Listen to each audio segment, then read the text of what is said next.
Today we're going to go a little more in depth about swing states, the particular topic being tipping point states. If you're paying attention to the polls or if you saw the oversimplified version, then you know that these 10 states are swing states this year. Without these 10 states, Vice President Biden sits at 233 electoral votes, while President Trump sits at 131 electoral votes. These 9 states have being a swing state in common, but they are different degrees of swing states. Each swing state has a state that is their tipping point. Let's assume we had a graph. This graph would be different from the oversimplified version. The oversimplified football graph was more trying to explain swing states as a concept of dominoes rather than trying to contextualize this current election. Also, it was a small field and Democratic states have some odd shapes. On this end, we have 1. The closer a state is to number 1, the more likely it is to go red. On the other end, we have 10. The closer a state is to 10, the more likely it is to go blue. The closer a state is to 5, the less partisan it is. The more likely it is to be flippable by either party. The easiest way to understand swing states is to think of them as connected. In order to get Arizona to go blue, Pennsylvania and Wisconsin have to go blue. In order for Texas to go blue, Florida has to go blue. States aren't hive minds, but each state has different demographics. A more liberal state isn't going to go red, while a more conservative state goes blue. It's very rare that you see a party win over a more liberal demographic and a more conservative demographic while not winning the moderate demographic in the middle. You have to win one in order to get to the other. We're going to expand on our graph a little bit more. At 1, we have Wyoming. It's the most Republican state in the country. At 10, we have Massachusetts, which is the most Democratic state in the country. For additional context, we'll add Utah at 2, California to 9, and Illinois at 8. As we discussed earlier, not all swing states are equal.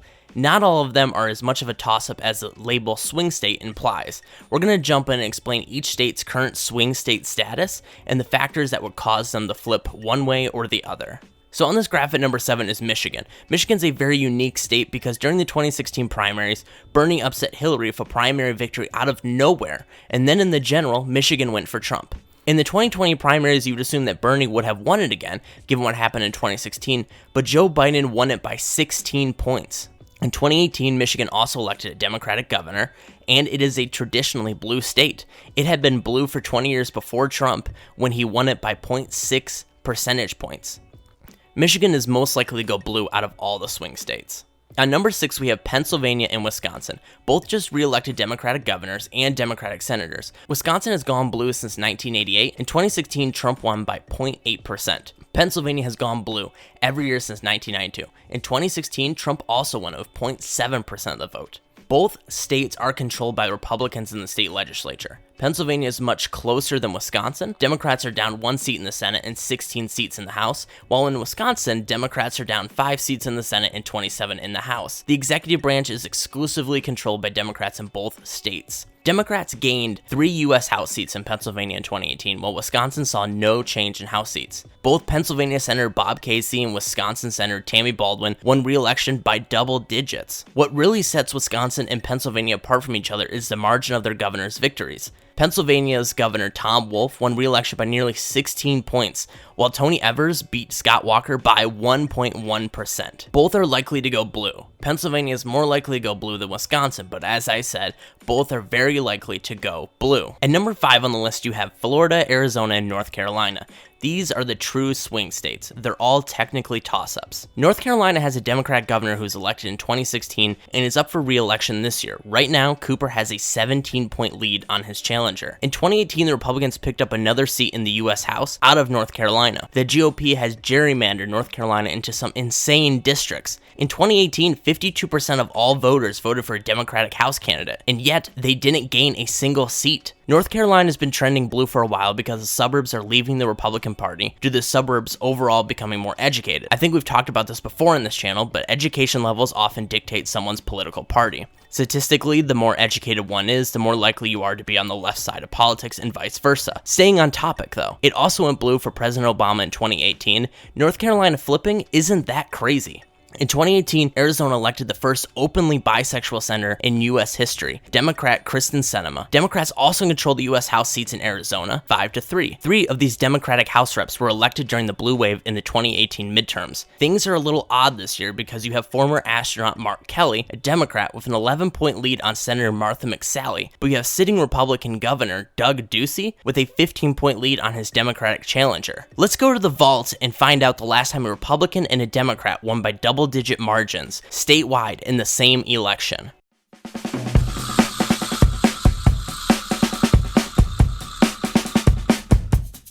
This happened in Maryland in 2018 when U.S. Senator Ben Cardin, a Democrat, won re-election by 34 points, and Governor Larry Hogan, a Republican, no, not that Hogan, won re-election by 12 points. Arizona is trending blue because Phoenix is growing. In fact, it has gained 500,000 people in 4 years. Arizona diversified its economy, and now younger residents from more liberal states are moving there. If I was a betting man, I would say that Arizona would be more likely to go blue than North Carolina. Now we get to the true mystery. Florida has 2 Republican senators as well as a Republican governor. In 2018, Rick Scott beat out Bill Nelson by only 10,000 votes for Senate, while Ron DeSantis defeated Andrew Gillum by 30,000 votes for governor. In 2018, Democrats did flip 2 congressional seats in Miami-Dade County and flipped a net of 6 seats in the Florida House, but the legislature is still controlled by the GOP. Democrats also lost all cabinet positions in the state. So if Florida is so Republican controlled, why is it a swing state? Florida's statewide competitions are always close. In 2016, Trump beat Hillary by 100,000 votes, but failed to pass the 50% threshold. In 2012, Obama won by less than 100,000 votes. This year, Trump's awful coronavirus response, mixed with his promise to get rid of Social Security, that's put Trump way down in the state. As of today, he's down by 9 points. Florida is always a toss-up though. It's basically 2 completely different states. Those in the north are conservative, while those in the south are more liberal. Unlike Arizona and North Carolina, there's no evidence that it's trending blue, and yet, here we are. Moving to number 4, you have Georgia. This is where things change on the swing state scale. It's less about states that are already trending blue and more about its potential to trend blue or its future as a blue state. In Georgia, the Democratic breakthrough in 2018 appears to be minimal at first glance. The highest profile casualty was Republican Karen Handel, who lost her election after winning it a few months earlier in the special election. Another Republican congressman from Atlanta suburbs, Rob Woodall, barely held on to a seat. He won in 2016 by 30 points. In 2018, he won by 400 votes. The state GOP also lost 13 seats in the state House. Statewide elections had a similar theme. Brian Kemp beat out Stacey Abrams by 500,000 votes to become governor. Brian Kemp was Secretary of State at the time, and throughout the election, he purged over 100,000 voters from the voting rolls. This is a big deal because when you look at the numbers, the number of ballots cast for governor was a mere 4.2% lower than the number cast in the 2016 presidential election, and a whopping 54% higher than in the 2014 midterms. That was an increase of almost 1.4 million votes versus just 4 years ago, and a whopping 54% higher than the 2014 gubernatorial election. Abrams bested Hillary Clinton's total by more than 32,000 votes, while Kemp's total was about 115,000 votes below Donald Trump's 2016 vote total. Kemp's interference in the election definitely makes Georgia look more red than it currently is. Abrams cleaned up the state's 10 most populous counties, winning 8 of them. Georgia's demographics are trending blue, but Georgia also has the strongest voter suppression laws in the country. I think Georgia will have a harder time turning blue than, say, North Carolina or Arizona. Our last on the graph at number 3 is Texas. Texas has voted for a Republican in every presidential election since 1980. But that decades-long hold is eroding rapidly. Donald Trump won Texas with less than 9% of the vote in 2016, and the margin was even smaller for Ted Cruz in 2018 against Beto O'Rourke. The population of Texas urban counties is quickly overtaking the population of the rural counties. Democrats gained 2 seats in the Texas House in 2018. Single-digit Republican victories in 2018 for a lot of statewide offices is a sign of encouragement for Democrats. Texas becoming blue is a question of when. The demographics are trending more and more Democratic, and it will eventually flip. When that is, I'm unsure, but this same thing happened to California. California was Republican for years, and then one year, it just collapsed, and it hasn't gone red since. I just don't think 2020 will be the year Texas flips, but I hope I'm wrong. You'll notice the complete absence of Ohio and Iowa on this graph despite being there in the beginning. I don't know what to do with these states, to be honest. Right now, Trump has a very narrow lead in both. Iowa's Republican controlled at a state level and at a U.S. Senate level. Democrats do control 3 out of 4 House seats in Iowa, 2 of which they won in 2018, and it looks as though they'll hold on to them after 2020. In 2016, Trump won Iowa by 10 points. In 2008, Obama won Iowa by 10 points, and in 2012, he won by 5 points. Iowa doesn't really fit the narrative that applies to Wisconsin, Michigan, and Pennsylvania, 3 states that barely went for Trump, but in the midterms, Democrats swept all 3 states. And Iowa Republican Governor Kim Reynolds retained her seat by 4 points. It's not really like Florida either, because Florida at least has tight margins. I don't know where to place Iowa. Is it at the same level as Texas, or is it on the same level with Georgia? Or is it in between the toss-ups in Georgia? Then with Ohio, Obama won Ohio by 5 points in 2008, and by 3 points in 2012. In 2016, Trump won by 9 points. Ohio, at a state level, is completely controlled by Republicans. One of their U.S. Senators, Sherrod Brown, is a Democrat, but his margin of victory since 2006 has gotten smaller each election.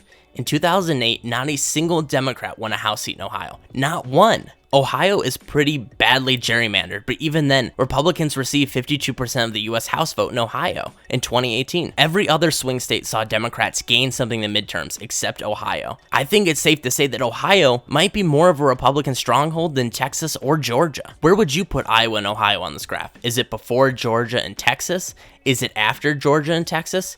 Are they in between the two? Hopefully this explanation on how swing states work was helpful. It's not impossible for Wisconsin to go red while Texas goes blue, but it's pretty unlikely. Swing states aren't independent of each other. They act as benchmarks in this larger election for president. If Texas goes blue this year, that will be a very strong rebuke of President Trump. In a way, the results of this election determine how Donald Trump will be remembered. If he loses big, he'll most likely largely be forgotten by the sands of time. Think of Jimmy Carter. He hasn't been forgotten per se, but he's not as remembered as George H.W. Bush, a president that served one term and lost by a narrow margin. If you found this video informative, please give it a like and don't forget to subscribe. We are so close to 200 subscribers. I honestly didn't expect that people would want to listen to me and what I have to say, so thanks for coming along on this ride. I appreciate it. Also, join the discourse by joining the Discord. The link is in the description down below. Thanks for watching, and I will see you next time.